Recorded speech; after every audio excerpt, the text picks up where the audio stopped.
WhatsApp guys welcome back to hats off. ரொம்ப வருஷம் கழித்து ஒரு சூப்பரான ஒரு சூர்யா ஃபிலிம் பார்த்த ஒரு ஃபீல் வந்து எனக்கு இந்த படம் பார்த்தோன்னே தெரிஞ்சிச்சு. அண்ட் ரொம்ப நாள் கழித்து ஒரு theatrical experience and theatrical wifi வந்து ஃபீல் பண்ண மாதிரி இருந்துச்சுங்க. ஒரு சூர்யா ஃபேனாக வந்து நிறைய பேர் வந்து ரொம்ப நாளாக இதுக்காக தான் வெயிட் பண்ணிட்டு இருந்தாங்க. கடைசியாக வந்து சிங்கம் 1, சிங்கம் 2 அண்ட் அந்த மாதிரி டைமில் தான் வந்து சூர்யாவோட அந்த பீக் கமர்ஷியல் டைம் அண்ட் அந்த ஃபேன்ஸ் எல்லாம் என்ஜாய் பண்ணுற மாதிரி படங்கள்லாம் பண்ணியிருந்தாருன்னு நினைக்கிறேன். அண்ட் அதுக்கப்புறம் வந்த படங்கள்லாம் பெருசாக வந்து அந்தளவுக்கு ஒர்க் அவுட் ஆகல. பட் ஆனால் இந்த படம் வந்து சம்பவம் பண்ணிட்டாங்க.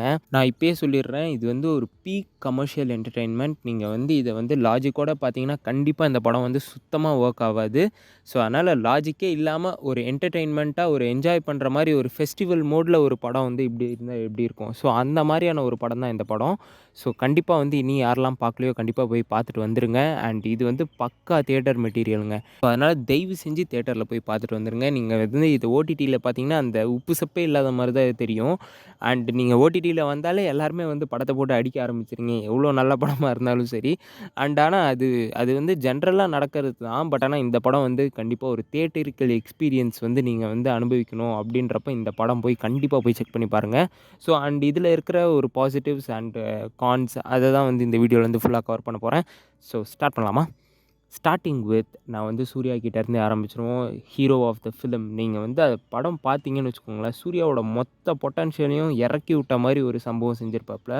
அண்ட் அவரோட யூஷுவலாகவே அவரோட மூவிஸில் எல்லாருமே அந்த மெனக்கெடல் வந்து அதிகமாகவே இருக்கும். நீங்கள் வந்து அந்த படம் பார்த்துருந்தீங்கன்னா தெரிஞ்சிருக்கும். இப்போ ரெட்ரோவாக இருக்கட்டும், ஜெய் பீமாக இருக்கட்டும், அண்ட் அந்த புதுசு புதுசாக அந்த ஃப்ளேவர்ஸ் வந்து கொண்டு வந்துக்கிட்டே இருப்பார். ஸோ அதே மாதிரி தான் இந்த படத்துலையும் ஒரு நியூ டோன், ஒரு நியூ டச்சில் வந்து அந்த கேரக்டர் வந்து ஃபீல் ஆனுச்சுங்க. நீங்கள் இதுக்கு முன்னாடி வந்து ஜெய் பீமில் வந்து அதே மாதிரியான ஒரு லாயர் ரோல் தான் இந்த ஃபிலிம்லேயும் வந்து இருக்கும். பட் ஆனால் அந்த ஃபிலிமுக்கும் இந்த ஃபிலிமுக்கும் ஒரு கம்பேரிசனே நீங்கள் வந்து கொண்டு வர முடியாது. ஏன்னா அந்தளவுக்கு ஒரு டிஃப்ரென்ஸ் தெரியும் அந்த 2 கேரக்டர்ஸ் மத்தியிலையும். நீங்கள் வந்து அந்த படம் பார்த்துருந்தீங்கன்னா உங்களுக்கு வந்து புரிஞ்சிருக்கும். நீங்கள் எந்த அளவுக்கு வந்து அந்த கேரக்டர் டிஃப்ரென்சியேஷனை ஈஸியாகவே பண்ணிடலாம். ஆனால் 2மே வந்து ஒரு லாயர் ரோல் அண்ட் 2த்துக்குமே வந்து ஒரு மேஜர் சிமிலாரிட்டிஸ் வந்து இருந்துச்சு. பட் ஆனால் அந்த 2த்தையும் டிஃப்ரெண்ட் பண்ணி பார்க்குற அளவுக்கு சூர்யா சாரோட ஆக்டிங் பக்காவா வந்து இருந்தது. அண்ட் அப்படியே சூர்யா எந்த அளவுக்கு ஆக்டிங்கில் எஃபோர்ட் போட்டிருக்காரோ அதை விட 2x டைம்ஸ் பெட்டராக வந்து மியூசிக்கில் வந்து எஃபோர்ட் போட்டவர் தான் சாய் அபியங்கர். நான் முன்னாடியே டியூட் படத்தில் சொன்ன மாதிரிங்க, he is the next sensation of music. நான் வந்து அதை அடித்து சொல்கிறேன். பிகாஸ் ஆஃப் அவர் போடுற அந்த எஃபோர்ட்டாக இருக்கட்டும், அந்த மியூசிக்காக இருக்கட்டும், இட் இஸ் சோல்ஃபுல். நீங்கள் வந்து அந்த படம் பார்த்துருந்தீங்கன்னா உங்களுக்கு புரிஞ்சிருக்கும் அது எந்த அளவுக்கு இருந்தது அப்படின்றது. உண்மையாலுமேங்க தியேட்டரில் வந்து நிறைய பேருக்கு சாமியே வந்துடுச்சு அந்த கிளைமேக்ஸ் சீக்வன்ஸில்.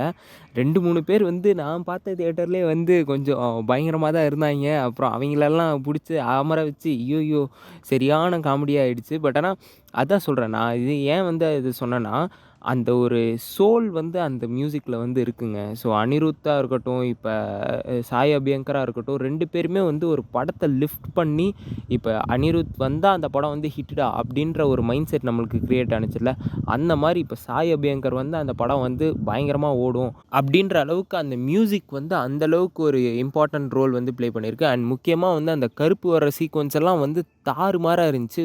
ருத்ர தாண்டவமாக இருந்துச்சு அந்த சீக்வன்ஸ் எல்லாம். பிரித்து மேய்ஞ்சிட்டாருங்க. நீங்கள் வந்து அந்த படம் பார்த்துருந்தீங்கன்னா, என்னடா ஒரு 22 வயசு பையன் வந்து இந்த அளவுக்கு போட்டிருக்கானான்ட்டு நீங்கள் வந்து யோசிப்பீங்க. அந்த அளவுக்கு வந்து அந்த ஒவ்வொரு டோன்லேயும் வந்து ஒரு டிஃப்ரென்ஸு அண்ட் அந்த மிக்சிங்குமே வந்து எனக்கு ரொம்ப பிடிச்சிருந்தது. நிறைய பேர் வந்து அதை நெகட்டிவாக சொல்லியிருந்தாங்க. பட் ஆனால் அந்த காட் மோடு சாங்காக இருக்கட்டும், அப்புறம் ரொம்ப செலிப்ரேட்டிவான அந்த மியூசிக் வந்து அவர் வந்து சூப்பராகவே ட்ரை பண்ணுறாப்புல. ஸோ அது இதே மாதிரியே கண்டினியூ பண்ணியிருந்தாருன்னா கண்டிப்பாக நெக்ஸ்ட்டு சென்சேஷன் வந்து வந்துட்டாருன்றது தான் உண்மை.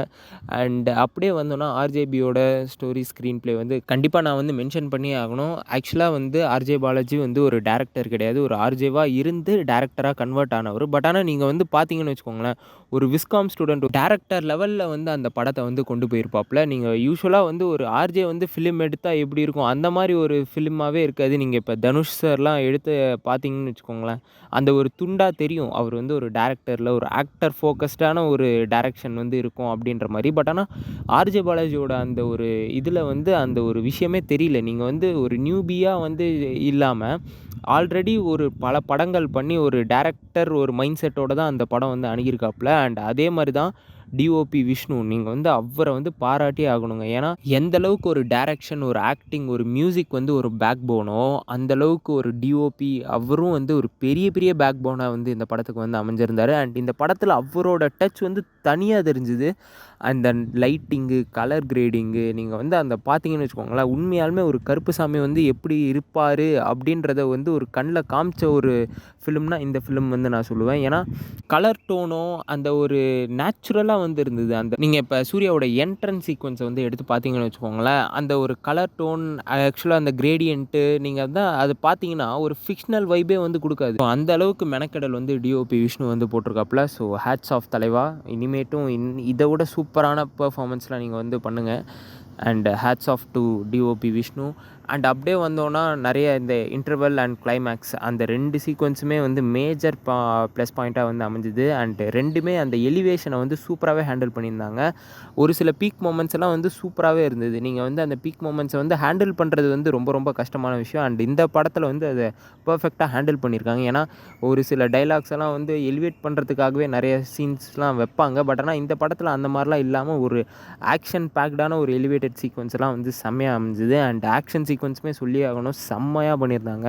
அண்ட் எனக்கு அது வந்து பர்சனலாக ரொம்ப பிடிச்சிருந்ததுங்க. அந்த ஒரு இன்டர்வல் சீக்வன்ஸாக இருக்கட்டும், கிளைமேக்ஸ் சீக்வன்ஸாக இருக்கட்டும், அது ரொம்ப ஒரு மாதிரி அடித்து காட்டுற மாதிரி இல்லாமல் பட் ஆனால் ரொம்ப ஒரு மாதிரி ஃபிக்ஷனலாக ஒரு நல்ல ஒரு வைபாக வந்து இருந்தது. அந்த தியேட்டர் இருக்கிற எக்ஸ்பீரியன்ஸில் ரொம்ப ஆடியன்ஸ் எல்லாம் என்ஜாய் பண்ணி பார்த்தாங்க அதுவும். அண்ட் இவ்வளோ பாசிட்டிவ்ஸ் அமைஞ்ச மாதிரி ஒரு சில நெகட்டிவ்ஸ், அதாவது நெகட்டிவ்ஸ்னு சொல்ல முடியாது, இந்த விஷயங்கள்லாம் மாற்றிருந்தால் இனி கொஞ்சம் நல்லா இருந்திருக்குமோ அப்படின்னு தோணின விஷயங்கள்னால் ஃபர்ஸ்ட் வந்து அந்த பாயிண்ட் ஆஃப் வியூ தான். நீங்கள் வந்து ஒரு ஸ்டோரி எடுத்துக்கிட்டிங்கன்னு வச்சுக்கோங்களேன், ஒவ்வொருத்தர் ஒவ்வொரு பாயிண்ட் ஆஃப் வியூவில் வந்து இப்போ ட்ராவல் பண்ணிகிட்டு இருக்க மாதிரி இருக்கும். நம்ம ஆடியன்ஸாக வந்து பார்க்குறப்ப வந்து இப்போ ஃபர்ஸ்ட் வந்து நீங்கள் வந்து அந்த அப்பா பொண்ணு அவங்களோட பாயிண்ட் ஆஃப் வியூவிலேருந்து ஒரு கதை மூவ் ஆகிட்டே இருக்கும். திடீர்னு பார்த்தா ஆர்ஜே பாலாஜி வந்து என்டர் ஆவாப்பில், அவரோட பாயிண்ட் ஆஃப் வியூவிலேருந்து அப்படியே ட்ராவல் பண்ணிகிட்டு இருக்கோம். அதுக்கப்புறம் த்ரிஷா வருவாங்க, த்ரிஷாவோட பாயிண்ட் ஆஃப் வியூவிலேருந்து அப்படியே கேரக்டர் டெவலப்மெண்ட் ஆகிட்டு இருக்கும். அண்ட் அப்படியே கடைசியில் சூர்யா வருவார். அண்ட் சூர்யாவோட கேரக்டர் ட்ரிவனில் அந்த ஸ்டோரி வந்து போய் அது கண்டினியூ ஆகி அது வந்து முடிஞ்சிடும். ஸோ இந்த மாதிரி வந்து ஒரு டிஃப்ரெண்ட் பாயிண்ட் ஆஃப் வியூஸை வந்து நீங்கள் வச்சிங்கன்னா ஒரு லெவலுக்கு மேலே ஸ்டோரி ட்ரிவனாக போகுது, கேரக்டர் ட்ரிவனாக போக ஆரம்பிச்சிடும். ஸோ அதனால் வந்து அது கொஞ்சம் டிஃப்ரென்ஷியேட் பண்ணி காமிச்சிருந்தாங்கன்னா, இல்லை ஒரு சிங்கிள் பர்சன் பாயிண்ட் ஆஃப் வியூலேருந்து காமிச்சிருந்தாங்கன்னா ஒரு நல்லா இருக்குமோ அப்படின்ற மாதிரி தோணுச்சு. பட் ஆனால் இனி ஒரு மேஜரான ஒரு நெகட்டிவாக நான் பார்த்தது என்னென்னா, நீங்கள் சூர்யாவை வந்து ஒரு பாதி படத்துக்கு அப்புறம் தான் ஒரு கால்வாசி ஒரு 30-40 மினிட்ஸ்க்கு அப்புறம் தான் வந்து சூர்யாவே வராப்பில். அண்ட் இந்த மாதிரி சூர்யாவை அதிக சீக்வன்ஸ் வந்து காட்டியிருந்தாலும் இனி கொஞ்சம் எக்ஸ்ட்ரா டைம் கொடுத்து இனி கொஞ்சம் அந்த முன்னாடியே வந்து கொண்டு வந்திருந்தால் இனி கொஞ்சம் நல்லா சூப்பரான அவுட்புட்டாக வந்திருக்குமோ அப்படின்றது என்னோட ஒரு விருப்பம். அண்ட் ஆக்சுவலாக நம்ம பார்க்க போகிறதே சூர்யாவுக்காக தான். ஸோ சூர்யாவே வந்து அந்த படத்தில் வந்து கொஞ்சம் நேரம் கழித்து அண்ட் அப்பப்போ தான் வந்து வராப்பில், திடீர்னு பார்த்தா ஜிங்குன்னு வராப்பில், ஜங்குன்னு போகிறாப்பில், அந்த மாதிரி தான் வந்து ஒரு கேரக்டர் டெவலப்மெண்ட் வந்து இருந்தது. பட் ஆனால் நல்லா தான் இருந்தது. பட் ஆனால் இனி கொஞ்சம் எக்ஸ்ட்ரா டைம் கொடுத்துருந்தா நல்லா இருந்திருக்குமோ அப்படின்ற ஒரு ஃபீல் தான் எனக்கு. அண்ட் இனி கொஞ்சம் வந்து அந்த கான்ஃப்ளிக்ட்டை வந்து இனி கொஞ்சம் ஸ்ட்ராங் ஆக்கியிருந்தால் நல்லா இருந்திருக்குமோன்னு தோணுது. ஆக்சுவலாக ஒரு ஸ்டோரியில் ஒரு படத்தில் ஒரு முக்கியமான ஒரு விஷயமே வந்து கான்ஃப்ளிக்ட் தான். ஸோ அந்த கான்ஃப்ளிக்ட்டை வந்து இனி கொஞ்சம் ஸ்ட்ராங் அண்ட் டிபெண்டன்சியாக வந்து ஹீரோ ஃபோக்கஸ்டாக வச்சுருந்தா இனி கொஞ்சம் படம் வந்து சூப்பராக வந்திருக்குமோ அப்படின்றது எனக்கு ஒரு ஃபீலுங்க. அண்ட் கைஸ், இவ்வளோ தூரம் நான் வந்து சொல்லியிருந்தாலுமே நீங்கள் வந்து 13 இயர்ஸ் ஆஃப் கர்ஸ் வந்து பிரேக் ஆகிடுச்சு. கண்டிப்பாக வந்து போய் தியேட்ரிக்கல் எக்ஸ்பீரியன்ஸ் கைஸ். ஒரு சூர்யா ஃபிலிம் ரொம்ப வருஷம் கழித்து நீங்கள் வந்து ஒரு தியேட்ரிக்கல் மொமெண்ட்டை வந்து என்ஜாய் பண்ணுறதுக்கு இந்த ஃபிலிம் வந்து ஒரு சூப்பரான ஃபிலிமாக வந்து இருக்கும். கண்டிப்பாக போய் பாருங்கள். கருப்பு வந்து பிளாக் பஸ்டர். நான் வந்து இப்பயே சொல்லி வச்சிடுறேன். ஆக்சுவலாக நான் வந்து லேட் தான் இந்த ரிவ்யூலாம் போடுறது. பட் ஆனால் நம்ம நல்ல படத்தை அப்ரிஷியேட் பண்ணியே ஆகணும் கைஸ். உண்மையாலுமே ஒரு சூப்பரான ஒரு ஃபிலிம் பார்த்த ஒரு வைபை வந்து எனக்கு வந்து கொடுத்துச்சு. ஸோ கண்டிப்பாக அது வந்து உங்களுக்கும் கொடுக்கும்னு நினைக்கிறேன். வித் ஃபேமிலியோடு போய் என்ஜாய் பண்ணி பார்த்துருவாங்க. ஸோ ஹேட்ஸ் ஆஃபோட highly recommended movie, only for theatres, not for OTT. நீங்கள் வந்து ஓடிடியில் பார்த்தீங்கன்னா இந்த ஒரு வைப் கிடைக்குமா என்னன்றது தெரில. பட் ஆனால் இது வந்து ஒரு பக்கா தியேட்ரிக்கல் மெட்டீரியல் கைஸ். ஸோ அதனால் go and watch it out and have fun. Guys, that's it for this video. நான் இதில் என்ன மாற்றி சொல்லியிருந்தாலோ மறந்து சொல்லியிருந்தாலோ இதில் நீங்கள் கீழே கமெண்ட்டில் மென்ஷன் பண்ணுங்கள். நான் வந்து படித்து தெரிஞ்சுக்கிறேன் அண்ட் மாற்றிக்கவும் செய்கிறேன். ஸோ கண்டிப்பாக எஃபர்ட் அண்ட் டெடிகேஷன் என்றைக்குமே வந்து வெற்றி பெறும் அப்படின்றதுக்கு இந்த கருப்பு படம் வந்து ஒரு எக்ஸாம்பிள். நீங்களும் உங்களோட லைஃப் நிறைய எஃபோர்ட்ஸ் அண்ட் டெடிகேட்டடாக உங்கள் லைஃப்பில் இருந்தீங்கன்னா கண்டிப்பாக எதுவாக இருந்தாலும் உங்களால் யூ கேன் அச்சீவ். ஸோ அதனால் guys, thank you for watching. See you on the other one. Until then, this is Hats Off signing off. Take care. Cheers. Bye.